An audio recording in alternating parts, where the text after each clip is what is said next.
My name is Vanessa Blyer. I'm the Australia Institute's spokesperson for Tasmania's native forests, and I am your host today. Welcome to the Australia Institute's third event in a series, the Pathway Out of Native Forest Logging series. I acknowledge that we're on Aboriginal land, the lands of the Kanamalooka, and for tens of thousands of years, the Aboriginal people of Tasmania so carefully cared for our native forests. They knew what to do with our native forests. That was tens of thousands of years. And let's just get this into perspective, because then about 200 years ago, there was a brutal invasion, and our native forests were the subject of destruction. I look forward to the day that we end native forest logging in Tasmania, that we end native forest logging in Australia.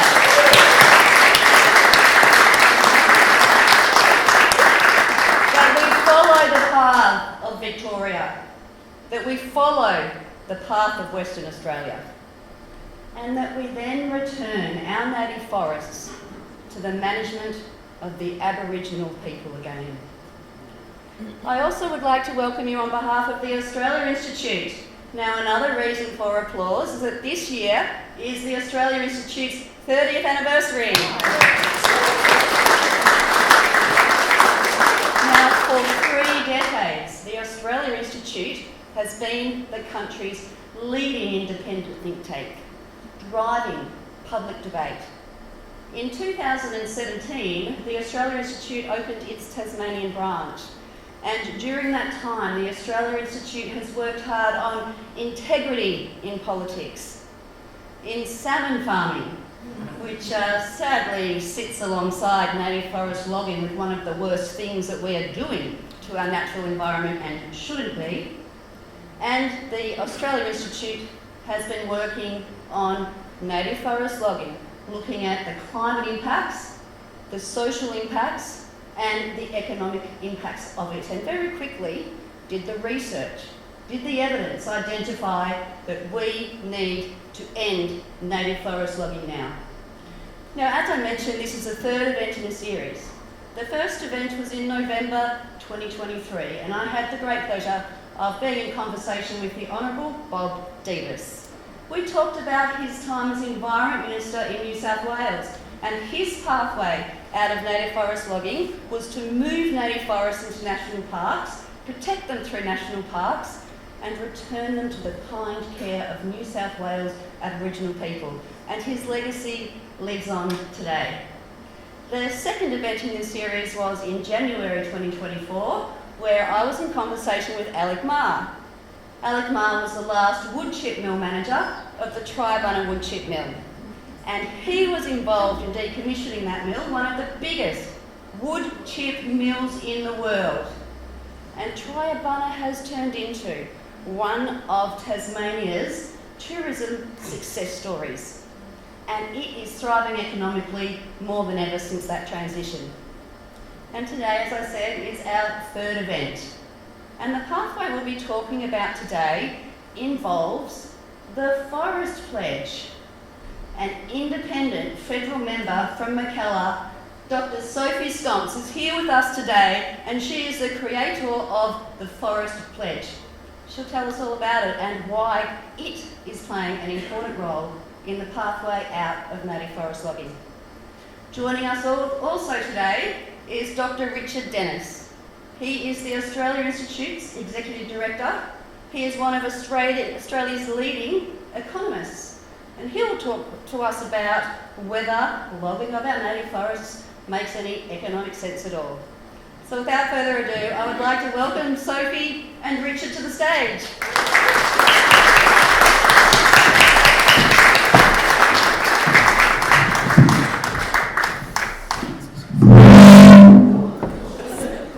Do I have to take the blame for that?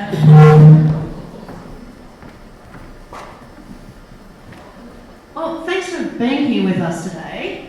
Now, Sophie, I've just told everyone about your pledge, but I didn't say very much about it. Can you tell us about your Forest Pledge and tell us what role it plays in a pathway out of native forest logging? I'm wary of this. It's very loud. I'll hold it up. Can you? It's very loud. Hello, and thank you. Thanks so much, Vanessa, for that welcome, and thanks for everyone for being here. The Forest Pledge really is about showing that there's a positive way forward and that there is multilateral support for this type of idea. But that there is another way, a positive way, and that is one that is not adversarial, that is not acrimonious, that we can actually, as intelligent humans, come together and come up with solutions. And I think that's what people want. We have major issues. Nobody wants the forest wars to be reignited. Nobody wants the climate wars anymore. What people in Australia want and what people in Tassie want is solutions. You want solutions, you want to have a vision for the future, and we want a positive vision that you can vote for and to hope for as well. And so the Forest Pledge is really about bringing people from all sides across the spectrum to show support for an end to native forest logging, because it's the common sense thing to do. Economically, it's the right thing to do. Environmentally, it's the right thing to do. We have extinctions crisis going on as well. And so it's building that broad support and just showing that broad support. And there is amazing support, actually. As Vanessa mentioned, we have signatories, we have all sorts of environmental organisations, as you can imagine. We have all sorts of scientists. We want this to be science-backed. We have all sorts of scientists and academics who've signed it. We have all sorts of politicians who've signed it as well, and that's across the spectrum. We have Robert Hill, who was a Liberal, federal Liberal Environment Minister, which is fantastic to have that. So we have a number of former MPs who have signed it, including Peter Garrett and Bob Devers and other state environment ministers, and also Jeff Gallup. So it's just showing that there's broad support for a positive way forward when we know that it's a failing industry, and we've got to stop these forest wars and come up with a really positive vision and positive outcome for Tassie and the rest of Australia. And you're the first independent member of your seat, Mackellar, in the seat's history. Did you find that you had to be brave to make protecting our native forests one of your key policy platforms? Not at all. Well, the platform that we ran on was basically listening to the community, because what was happening in our community and many other communities was people just were feeling cut out of their democracy, that they weren't being listened to, that they weren't being properly represented. So we started with this kitchen table conversation model based on Cathy McGowan in regional Victoria, and just sit around the kitchen tables and ask people, what are the issues that are important to you? And we must have spoken to over 1,000 people, and we tried to reach. At that point, it was completely apolitical. We weren't thinking about running a candidate. It was purely listening to create a report to give to all the candidates in the lead up to the next federal election. But we did that listening exercise, and what we found was that climate change was the #1 issue people wanted action on. It was creating a great deal of anxiety, and protecting our environment was just up there as well, bumping up there, and as well as integrity. So it's something that the people in my electorate were really keen to hear about, and for me, and for somebody to act on as well. Again, people know that we've got all these crises, extinction, environment, climate crises, and just that sense of powerlessness, of helplessness, when nobody's actually acting on them. So, you know, my community backs me. I'm here because of my community. So, no, it's common sense, and I'm doing what my community would hope that I would do. And so we know that you're a federal member of Parliament. Now, I'm sure I'm not the only person in the room that wonders whether our federal government can come to our rescue again, like it did once before with the Franklin Dam. Is there any role that the federal government could play, be as creative as you like, any role that our federal government could play in ending native forest logging in Tasmania, if not the rest of the country?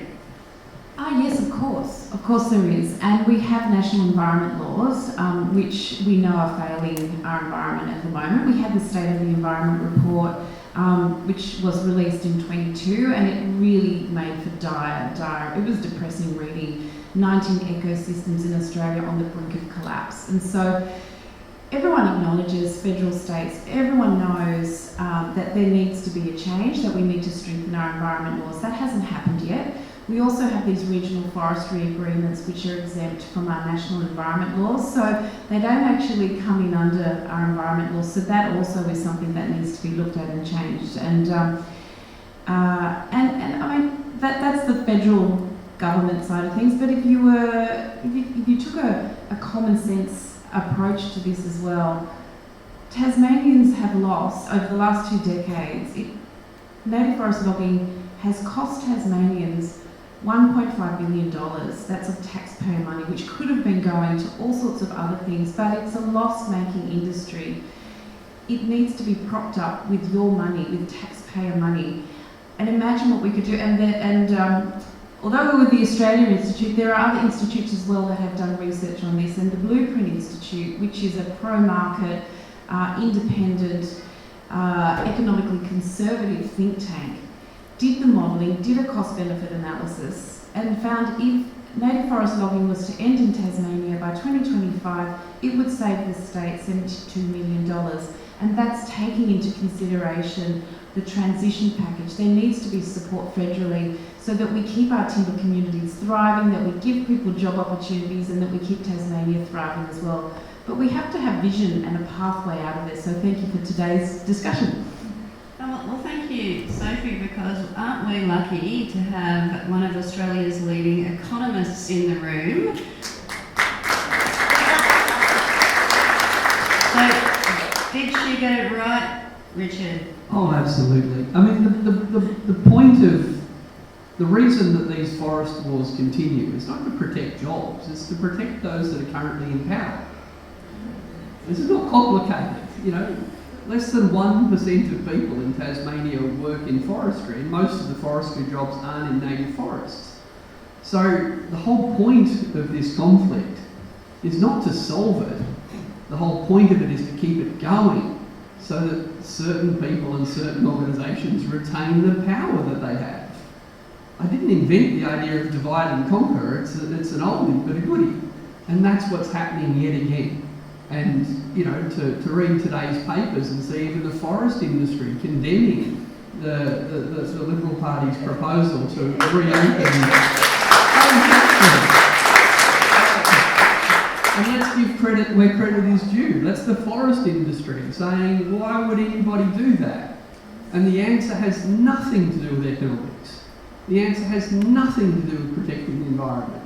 The answer is simple: to keep people divided, to keep the fight going, to put heat in rather than put the leadership in. So unfortunately, and thank you all for coming today, and thanks to Sophie for coming down and for Vanessa for organising this, but the role we have to play is to not take the bait all the time. I'm not saying we shouldn't fight against dumb ideas, not at all. We have to see why these dumb ideas are getting floated. They're not to protect workers, they're not to protect jobs, they're not to protect the Tasmanian economy. That's just the cover story. As Sophie said, $1.5 billion in taxpayer subsidies, your money, to prop this industry up for 20 years. Now, as an economist, the question is not, does someone working in forestry rely on that job? Of course they do. The question is, of all the ways to spend $1.5 billion creating jobs in Tasmania, is native forest logging the best way to do it? Of course it's not. So we need to support people as they transition.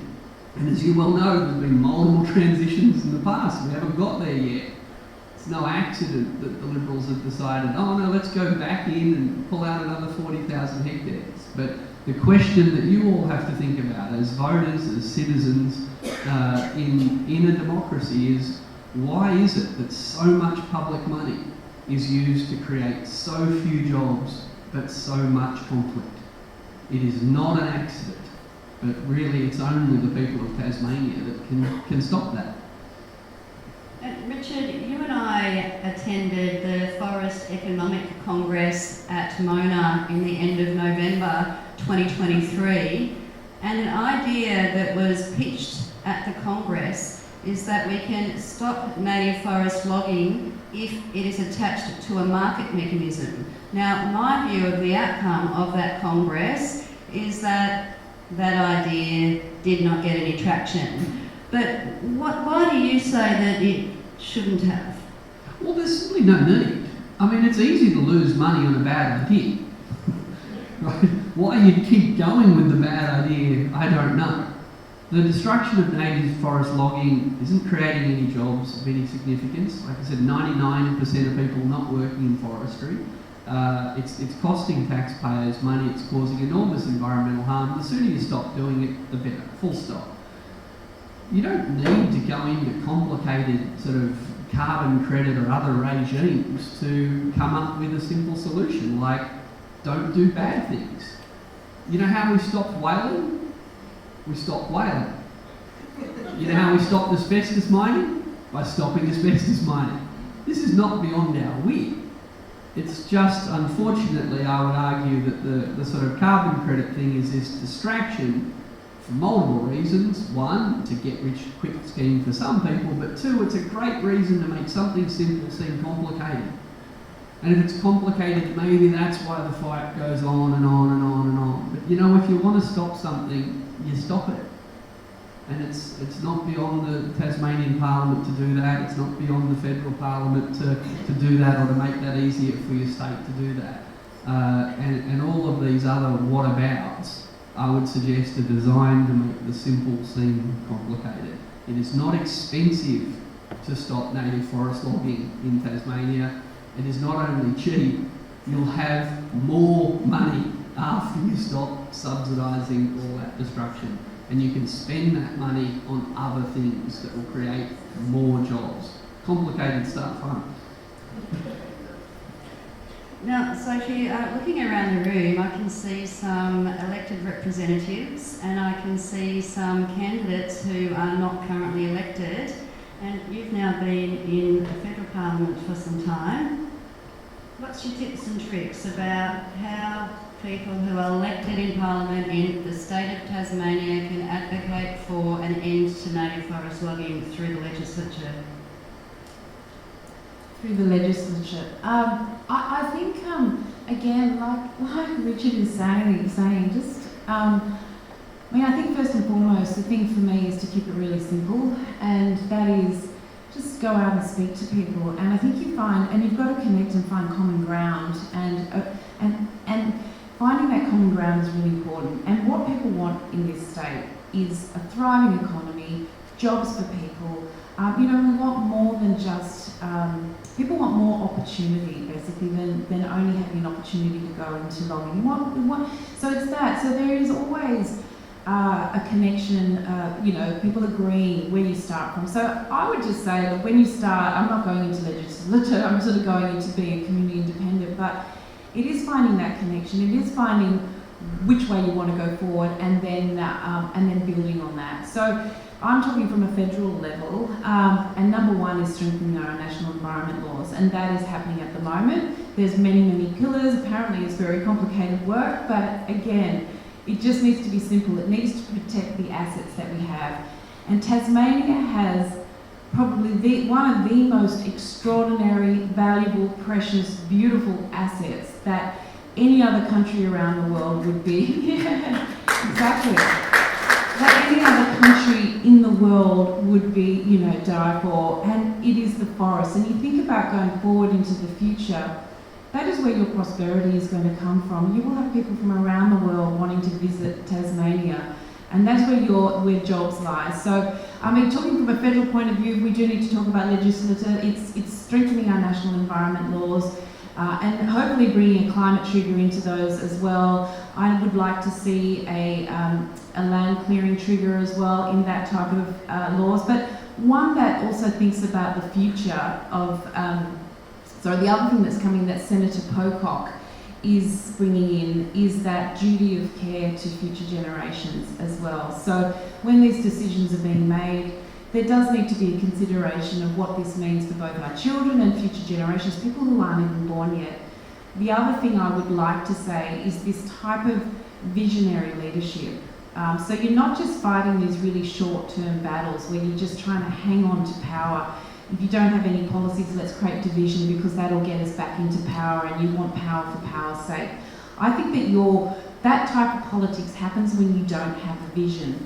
And what the people of Australia want now is actually vision. We have so many challenges ahead of us that we want solutions, we want hope, and you have to create a vision. So I've been looking at work that's been done in other countries as well, so Scotland and Wales, where they do have an act and a commissioner for the well-being of future generations. So when decisions are being made, they're not made in silos. You have to consider so many other issues. So what we have currently in the way our federal politics and our state politics work is this really short-term decision-making based around the election cycle, so you can't have this long-term vision, and you have really siloed thinking. So what I would love to do, the example that I use is when I heard from the Wellbeing Commissioner in Wales, which is said, well, Wales got to the point where there was so much traffic congestion, they realised that they had to do something about it. The decision was, from roads and traffic, okay, let's create another freeway.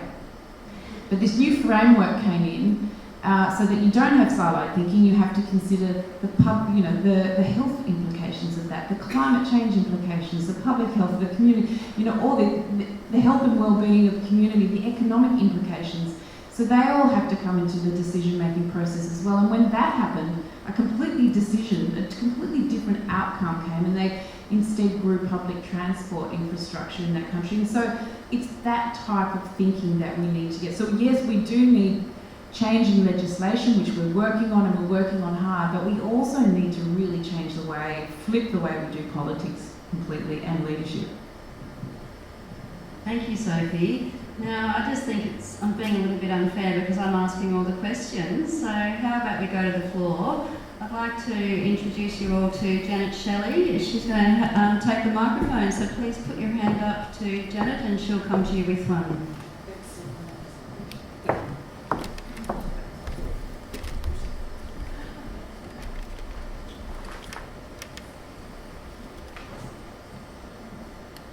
Hello, Ruth Langford from Narrania. What's your position on land handback for the Aboriginal community as a pathway to ending the forests being decimated? Oh, look, I haven't talked to the local Indigenous community about what they want at all, but I guess what I would say is I agree with what Sophie said before. In states like New South Wales, not only has protecting forests been a great way to protect native species and protect the climate, but to empower Indigenous communities. So I think that as long as those conversations are held in good faith, I think that's a great outcome at the end. But I think you have to be very careful to avoid that being used yet again as another way to divide people rather than to unite them.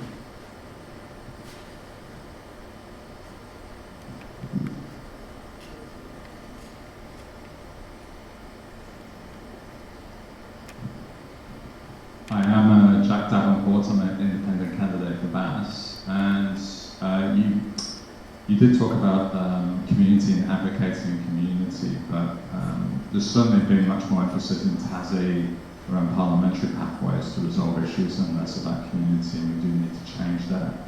And obviously we've got the economic argument, we've got the science, and we've got the forest defenders as well, which I want to acknowledge because they do extraordinary things, take huge risks and make huge sacrifices for the forests, and I think it's pretty amazing what they do.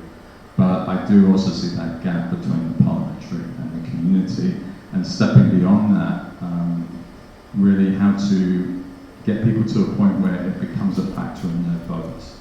And so I'm just wondering, what are the other aspects around that community, not just where they're sympathetic to the plight, but actually becoming actively conscious, and how we can start to engender that leadership around vision? Is there any gap that you can see, or maybe in the Tasmanian context, there's specific things around Tasmania that you feel might be a barrier, and how to overcome those?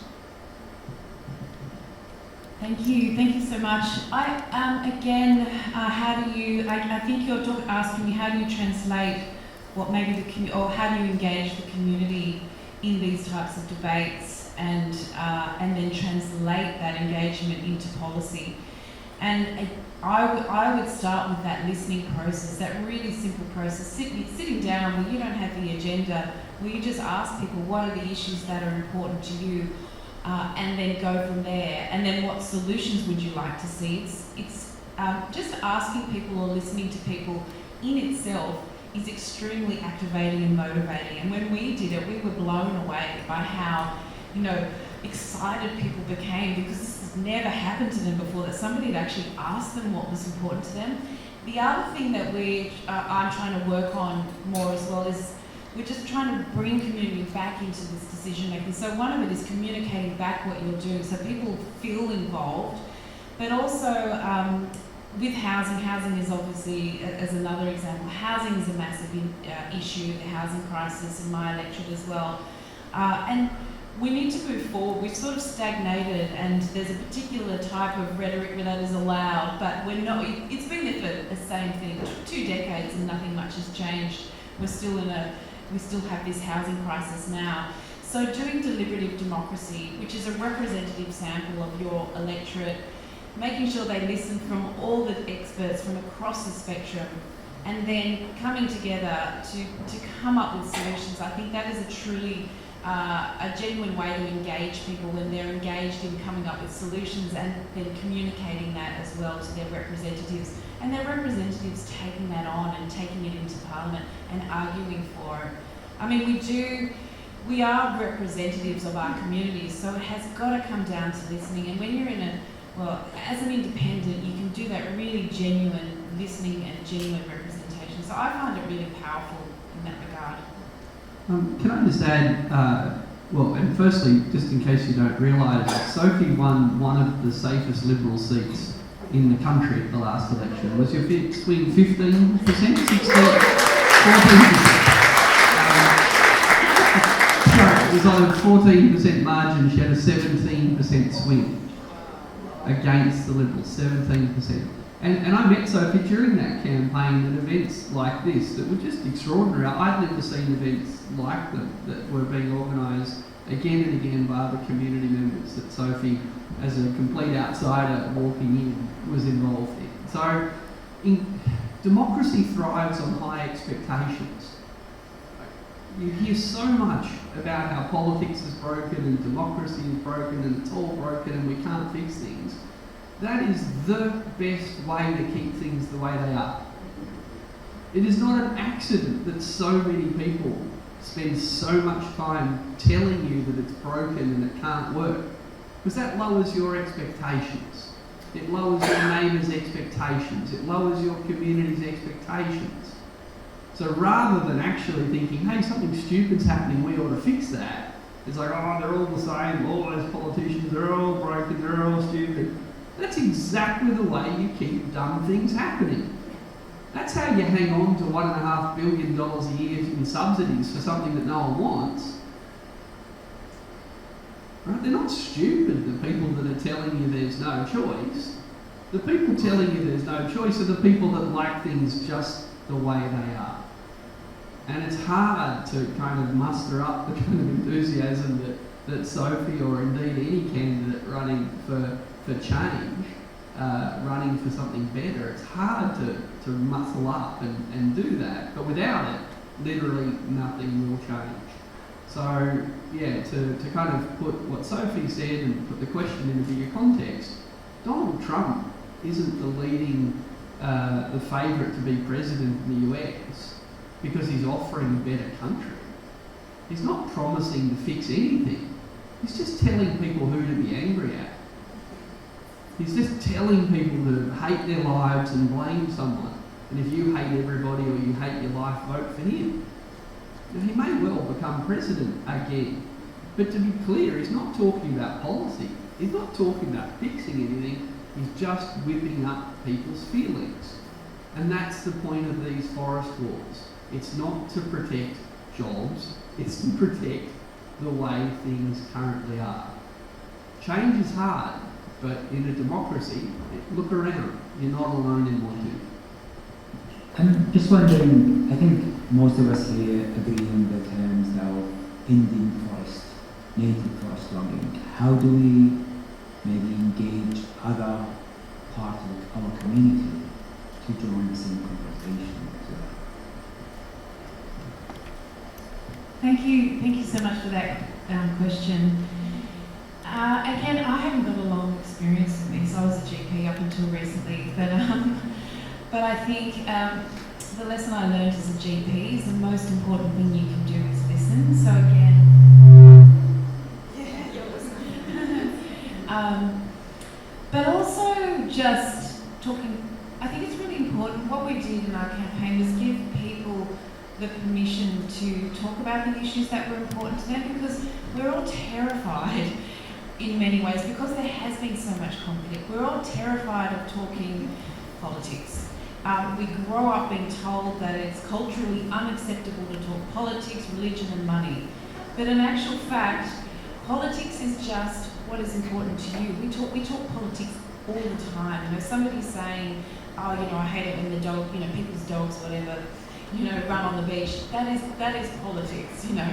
So when we sat down and we had these kitchen tables, we didn't call it politics. We just were talking. We just asked, what is important to you? And if you talk to your family, and usually the people that you're going to be able to have an influence over are the people who most respect and love you. So having really respectful conversations with people who are close to you, your family, your friends, not trying to convert them, of course, but also trying to find common ground. And also just, actually, I have a real concern about that for my future, or I'm worried about that, so that they're aware, because quite often when you hear something, somebody comes up and you just sort of shut up because you think, oh man, I can't get into that, that'll cause a huge fight. But you can very respectfully say, well actually, I question that because I have a deep concern at where this state is going about jobs and all of this.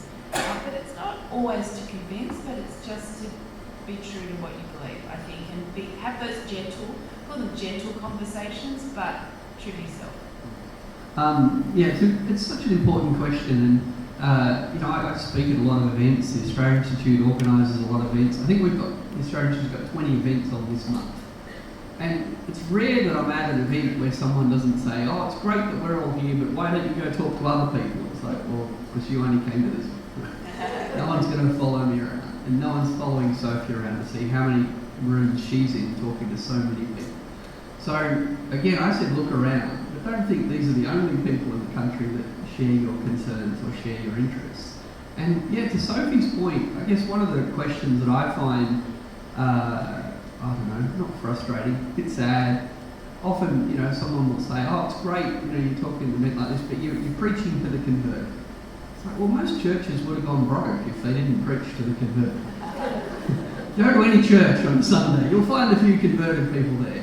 You won't find many people in the congregation, or indeed leading the congregation, that don't think speaking to the converted is part of the solution. But of course it's not the only thing, it's how we act, it's who we talk to when we leave that room. So you guys should draw power, you should draw confidence from knowing that you're not alone in a room like this. But unless people are willing or able to leave this room and have the kind of conversation Sophie just talked about, then you won't get the kind of change you want. My dad's a very conservative bloke. My mum was a very conservative woman. And you might be shocked to learn that I love them quite dearly. So whenever I'm sort of doing a radio interview or speaking, I always just picture my mum and dad in the audience. And I think, if I was talking to these people and my mum and dad heard me, how would they feel? Not would they believe, not would they agree with me, but how would they feel about the way I was talking about the issues, about the way I was talking about people who disagree with me, about the way I was framing up solutions. Because again, I'm quite fond of my dad, and we disagree on a whole bunch of things. And being trained from an early age to think it's bad to talk about politics means being trained from an early age that it's bad to talk about democracy. And democracy is a bit important. And you can't do democracy without politicians. So when you hear people say, "Oh, I hate all politicians," I hate to tell you, they just said, "I hate democracy." Well, I'm really quite fond of democracy. And I really quite admire people who put their hand up to run for office, even if I disagree with them. So, yeah, we do need to learn to talk differently and think differently. But I repeat what I said before, democracy thrives on high expectations. And that includes that we should expect representatives to talk to us in a language we understand about the issues we care about. You might not vote for them, you should respect them, and they should respect you. And those high expectations are the exact opposite of what Donald Trump, for example, wants you to have. I'm going to continue on this because I think it's an incredibly important question as well. And one of the things, as I said, I was a GP, I wasn't in politics. I still cringe at thinking that I'm a politician in many ways, sorry. But I prefer to see myself as a representative. But the way I got here was because Cathy McGowan, who was one of the first community, well, she probably wasn't one of the first, but a community independent who went through a similar process, and she kept saying, you know, she was sort of mentoring some of us, and she would say, you've got to realise there's no cavalry coming over the hill to save us, there's only us. And so it's like, ooh, okay, and so that's where you kind of realise, and I realised that for many years, you know, I was very busy, had working my career, trying to have children, that I was really hoping somebody else would solve the problem. And I actually dedicated a lot of time to trying to convince others to step up and do something about this problem. I would pinpoint people who I thought had leadership skills, who were naturally whatever. And they all, you know, go, yep. But they weren't going to do it because they didn't have the passion for it. And it was like this, one day I kind of just dawned on me, so you're one of the most privileged people on this earth. You've benefited from an amazing education, you have a stable home, and that in itself, and you have a passion, means that you should be one of the people stepping up. And so that stepping up for me was certainly not running as a federal politician. I never imagined that, but it was, okay, I'm going to do in my life what I can do, and that's sort of in my own personal life and in my family's life. I knew that there were lots of my friends who felt the same way. We chatted, we thought, let's start a community group, we'll be apolitical. Then it sort of went from there, it just sort of grew and grew. Then we realised we needed to advocate, then we needed to listen, and we were looking, and it just grew from there. But I would say it's really important to realise that it's us, it's you. And the other thing Cathy used to say that used to make me like, oh, was say, we've got to flex our courage muscle. Like, oh gosh, that means I've got to sit, I've got to stand, I mean, okay, and, you know, stand to be a politician. I hated public speaking, you know, and I was like, but you have to, you sort of gently move into things.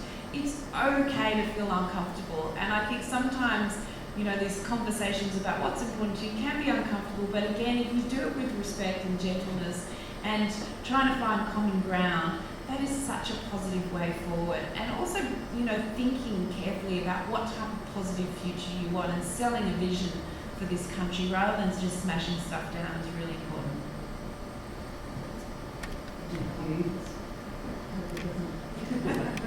Hi there, I'm Kieran Booth, part of a family operating a timber business, mainly rescue timbers. And of course there are some plantation pine, that sort of thing, but I just see on the Forest Pledge here, taxpayer subsidies to government logging agencies must end. Great. Major investment is needed to expand sustainable plantations to secure future supply of timber. Just in Tassie, you know, we've recovered now, I think, from that terrible MIS schemes where whole farms were taken over by plantations, and plantations got a really bad rap. So if we were talking about, you know, ending native forest logging and trying to assure people that there would still be jobs in forestry or, you know, timber processing, then we have to sort of get on to the awkward subject of plantations. And I just wondered if you can perhaps speak a bit about that and perhaps how that would work in Tassie. Thank you. And I think it's really important to acknowledge that I'm certainly not an expert on Tassie. I think yourself and many other people in this room would be able to come up with this. So it's kind of this thing like how do we involve people in this decision making, you know, being able to listen to people and come up with constructive ideas that move the state forward. When we talk about plantation, we do often talk about using brownfield land that's already sort of degraded farmland and things, but maybe that's not the appropriate solution for Tassie. But again, we need vision, we need people to feel like their ideas can be heard and to come up with a constructive way forward. I'm probably not the best person to come up with that idea because I'm not embedded in Tasmania, I'm not embedded in the forestry industry, but we do need to be able to bring people together in a constructive way, in a positive way, so that we come up with a solution. And I guess it's that thing that we want, we see the outcome and how do we get there in a constructive way. I'm going to hand over to you, Richard. Oh, look, I was just going to say that Australia, so much of our public debate, state and federal, is sort of run by this deficit mentality that we can't afford to do things, that doing things is hard. It's really important to remember, I'm choosing my words carefully here, Australia is one of the richest countries in the world. We can afford to do anything we want, but we can't afford to do everything we want. We're so rich that we can afford $300 billion for the AUKUS submarines. Now, this is a good thing. That's how rich we are. I'm not saying the AUKUS submarines are a good thing, but isn't it nice to live in a country that's that rich, that you can do something that dumb? And when the Treasurer, Josh Frydenberg, was literally asked, can we afford it? And here's the key point. When Josh Frydenberg was asked, can we afford $300 billion for 6 new nuclear submarines? He said if it's a priority, we can always afford it. Spot on. He's right. So I guess in terms of things like plantations, but more broadly literally visions for how to make things better, you need to own the fact that your elected representatives in federal parliament shovel about $700 billion a year out the door. It's nice to live in a rich country. There was $1.5 billion in Labor's first budget, $1.5 billion subsidy for a gas project in Darwin. 1 year, one budget, $1.5 billion. It took you 20 years to spend $1.5 billion subsidising forests. Like, we can afford to invest in alternatives and we can afford to develop alternatives. And you're right, thanks to a very expensive managed investment scheme, a lot of taxpayers' money got wasted on a lot of tax concessions that led to the wrong plantations in the wrong place. So, and Tassie's a bit unique in that. In New South Wales, it's a bit different. In Victoria, it's a bit different. So, I guess my point is, I agree with Sophie 100%. We've got to talk about what we want, we've got to talk about local situations. But B, don't get caught up in the idea that we, quote, can't afford solutions. We can. It's democracy that decides which problems we're going to solve. If you can afford the submarines, I promise you, we can afford to solve any problem you can think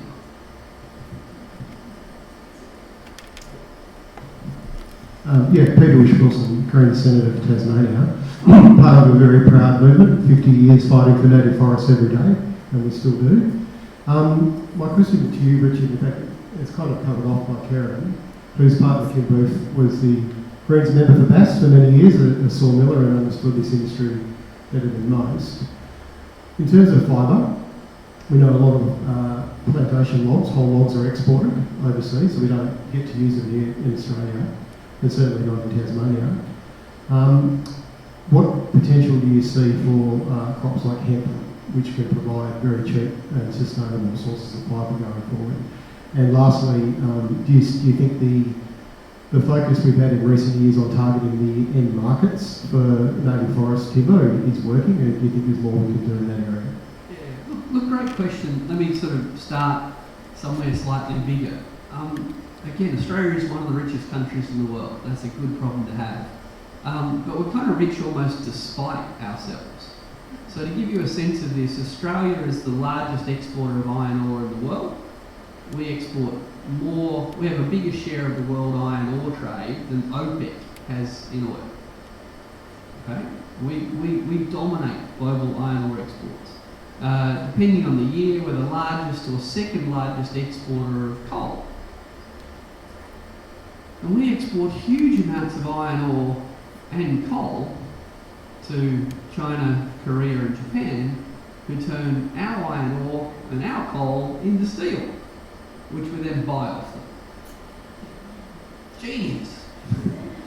So here we are in Tasmania, exporting whole logs unprocessed, exporting wood chips. Like, it's really, really, really, really profitable to get someone to give you a natural resource for free and let you sell it to another country. This is the simple way to make a fortune in Australia. But it's not the simple way to make Australia rich. It's the way to make the person with the right to sell the exports rich.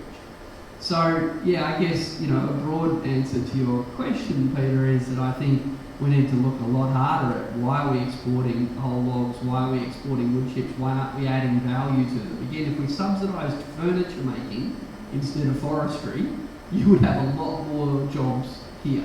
If we subsidised the export of furniture rather than the transport of logs across Tasmania, imagine the beautiful furniture you could sell to all those crazy Europeans and Americans that come here if you made it cheap for them to get at home. This is not complicated stuff. So I guess my big picture point is we have to look at the way we use the resources we have, not just whether we use them. And then to your specific point about things like hemp, there's much easier, cheaper and less environmentally harmful ways to get this fibre. We get, again, it's not an accident that politics is like, oh, so you're saying we should never chop a tree down so we can't have any fibre. No one said that. And there are alternative ways to get fibre, and there are alternative ways to use the fibre that we have. So, I think a Tasmania that's looking to the future, a Tasmania that's looking to get as much value as it can out of its land and its labour and its water, would be looking to new crops that give you more opportunities, not just to create fibre, but fibre you can process and fibre you can refine and fibre you can add value to right here. And I forget the second part of your question, sorry.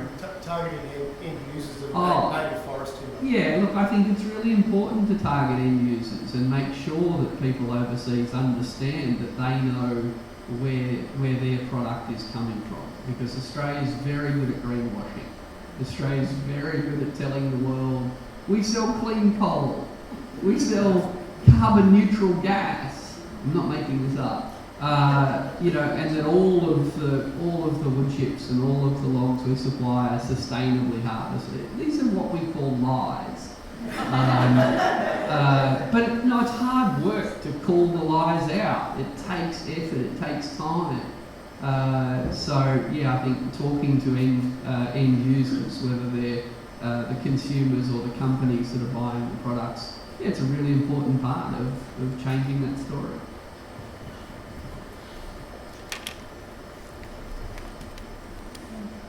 I'll sit down. Hi, I'm Lara Alexander, independent member for Bass.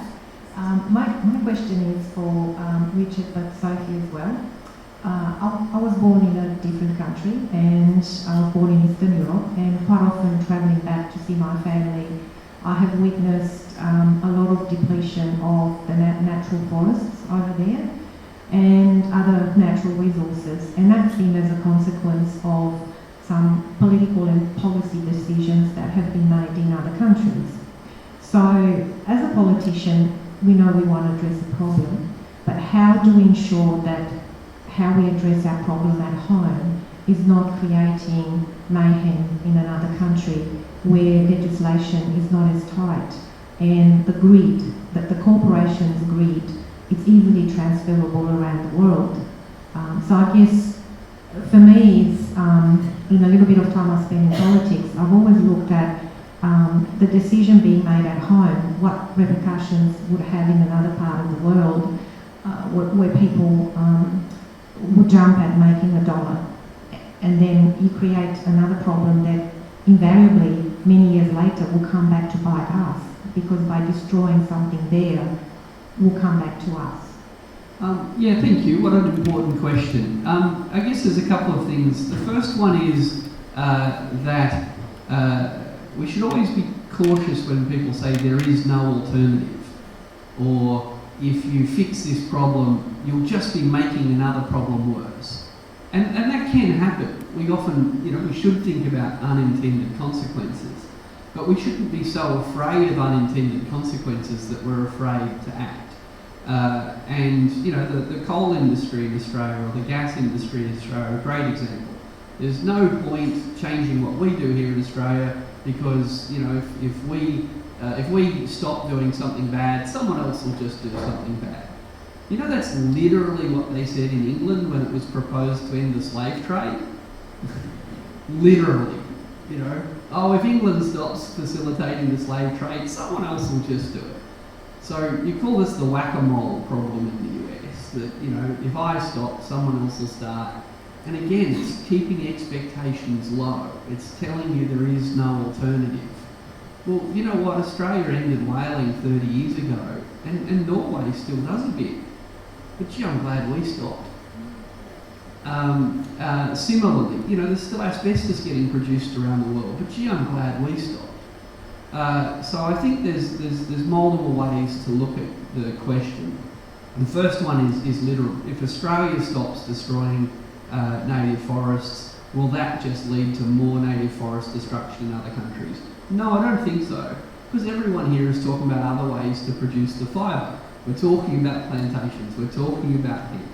Right? It's not all or nothing. There are other ways to get the timber we need, and arguably there are cheaper ways to get the timber we need. Subsidising native forest logging isn't cheap, it's not a high quality product. That's why it's turning into tomato steaks and wood chips. So step one, there are alternatives. Step two, the idea that other countries will start destroying their native forests if we stop, I reckon those countries are already doing it. I don't think they're going to start destroying their native forests because we stopped. I reckon they're going to just keep doing what they're doing. But you know what? We can't call them out for doing what they're doing until we stop doing it. We have no legitimacy in an international sphere to say, hey, insert country name here, what are you doing? This is not a good idea. Well, we're still doing it here as well and subsidising it. And we're a rich country that's got a heap of options. So step one, I don't believe that if we stop, they'll start. Step two, I don't believe that there aren't much nicer, cheaper alternatives. And step three, I don't know, Richard's rule of thumb, do what you think is right. I think the idea that we should keep doing something we think is wrong because we think someone else will keep doing something that's wrong. Gee, if my kids tried that on me, I'd never let them get away with it. And then the other side of it as well is that we need greater transparency around about what we're importing, and many countries around the world will increase that transparency. So people, consumers, buyers, want to know where their wood is coming from. So we need to do work on that as well at a federal level as well here, and other countries will be implementing those. It's the same as when you talk about the carbon border, things like that. So that will also influence what consumers are buying. Greater transparency. At the moment, it's very difficult to know where your timber comes from, and that makes it very hard to make a choice. Well, we are about to do something very exciting, but before we do, I would of course like to sincerely thank Dr. Sophie Sconks and Dr. Richard Dennis for being here with us today. Thank you.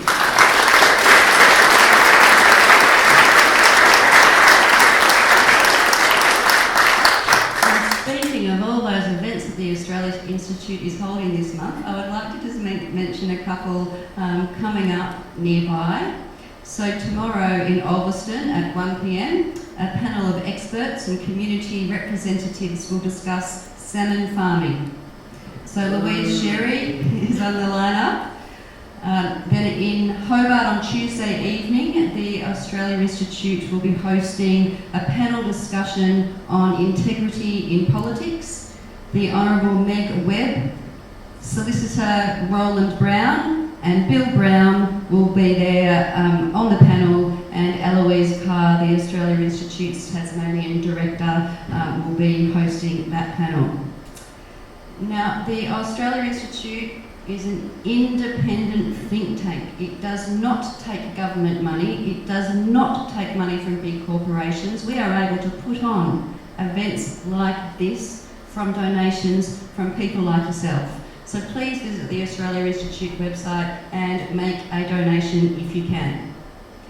Now, we're probably all a bit sick of looking at corflutes because it's an election period at the moment and they're on every second person's fence, but we do have a fabulous corflute to the side of the room. I'm sure you've all been admiring it. Now, this is Dr. Sophie Scamp's Forest Pledge, and she told us about some of the people who have signed her pledge. And looking around the room at our elected representatives and candidates, as I mentioned earlier, we would like to invite you all to sign the Forest Pledge with Sophie today. So please make your way over to the Forest Pledge with Sophie. And thank you very much, everybody, for coming today.